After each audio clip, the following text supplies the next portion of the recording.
స్వేచ్ఛగా మూడు ముళ్ళతో 7 అడుగుల అగ్ని సాక్షిగా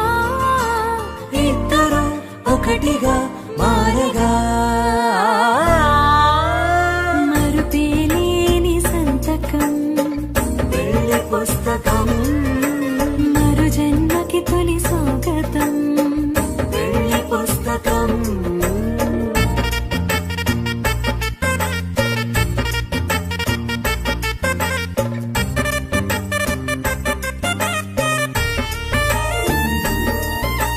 ప్రేమ పెళ్లి పేరులో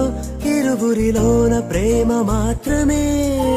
బంధుమిత్రు ప్రేమనే కలిసిన నాడేలే పెళ్ళనగా కన్నవ